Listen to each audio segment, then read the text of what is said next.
Ciao a tutti, mi trovo nel Gerrei. Ci stavo passando semplicemente per caso, ma avendo notato la porta aperta e dal momento che volevo visitare questo luogo, ho colto la palla al balzo e mi sono tuffata al suo interno. Ora vi mostrerò esattamente dove mi trovo. Sono a Ballao e questo è un paese che ha un territorio ricchissimo di testimonianze storiche, da quelle più antiche, tra le quali il famosissimo, il celeberrimo Pozzo Sacro di Fontana Coperta, alla chiesa di Santa Maria Nuragi. Ora vi porterò all'interno di questa splendida ex casa patronale della fine del 1800, guardate quanto è grande e come è stata ben ristrutturata, all'interno della quale si trova il centro di documentazione e studi sulle acque del Flumendosa. Per chi non lo sapesse, il Flumendosa è il primo fiume sardo per capienza e secondo in lunghezza soltanto al Tirso. Però poco si conosce della sua storia, ma soprattutto del fiume, del Flumendosa. E quindi oggi ve ne farò assaggiare un pochino. Colti da questo ambiente meraviglioso, molto interessante perché è ricchissimo di fotografie e poi anche è possibile vedere questa coppia di abiti tradizionali che sono però rappresentano l'abito, come dire, di uso quotidiano, ma soprattutto le fotografie. Io vi mostro questa, però dovete venirci perché sono tantissime e soprattutto troverete una guida molto preparata che con un linguaggio molto semplice vi farà immergere in un mondo che pochi conoscono, nonostante io sia di un paesino veramente vicino, siamo a pochissimi chilometri di distanza, ancora non lo conoscevo, però merita assolutamente di essere visto perché questa è una di quelle parti di Sardegna che ancora vivono nell'ombra. Ci sono diverse sale come questa o quest'altra, nella quale ci sono sia immagini come quella che vi ho mostrato un attimo fa, in cui è rappresentata una barca con delle persone a bordo. C'è anche un murale all'interno del paese in cui è rappresentata la stessa scena, perché prima permettevano le persone di spostarsi da una parte all'altra della riva. In questa sala vengono proiettate le testimonianze di diverse persone di Balao che naturalmente hanno praticato sia la pesca e che hanno vissuto a 360 gradi la vita del fiume.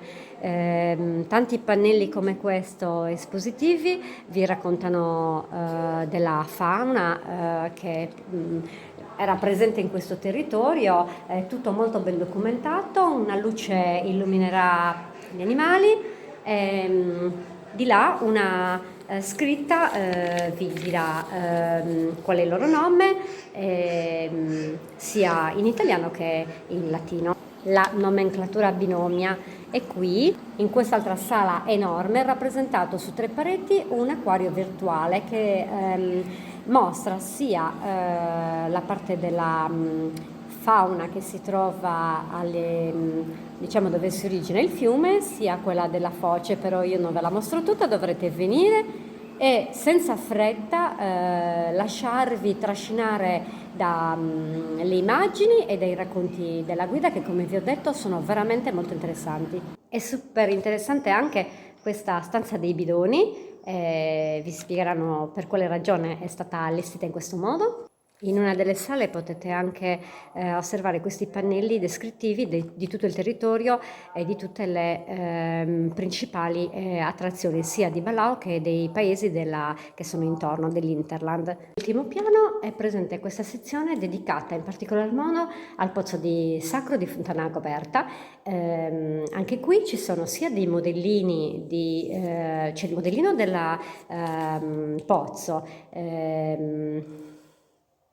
ma anche di alcuni ritrovamenti con un pannello che vi illustrerà, o meglio vi proietterà delle immagini e delle descrizioni di ciò che rappresentano questi oggetti, ma soprattutto la guida che completerà con le sue indicazioni. Io non ve le voglio mostrare perché dovete essere voi a venire a scoprirle.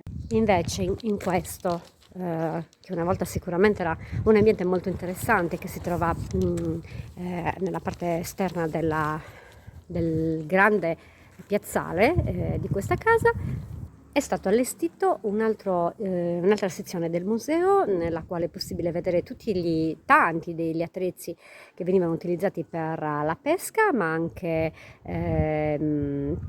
altre testimonianze di come veniva vissuto il fiume. Mi ha molto colpito perché così non l'avevo mai vista presentata da nessun'altra parte, una bottiglia d'acqua con questo cartellino in cui c'è scritto lissia, che è la lisciva, cioè quel prodotto che veniva utilizzato facendo bollire la cenere e che era un ottimo sbiancante, lo è ancora, ovviamente non viene più utilizzato, ma all'epoca nel fiume si utilizzava questo, scusate il gioco di parole.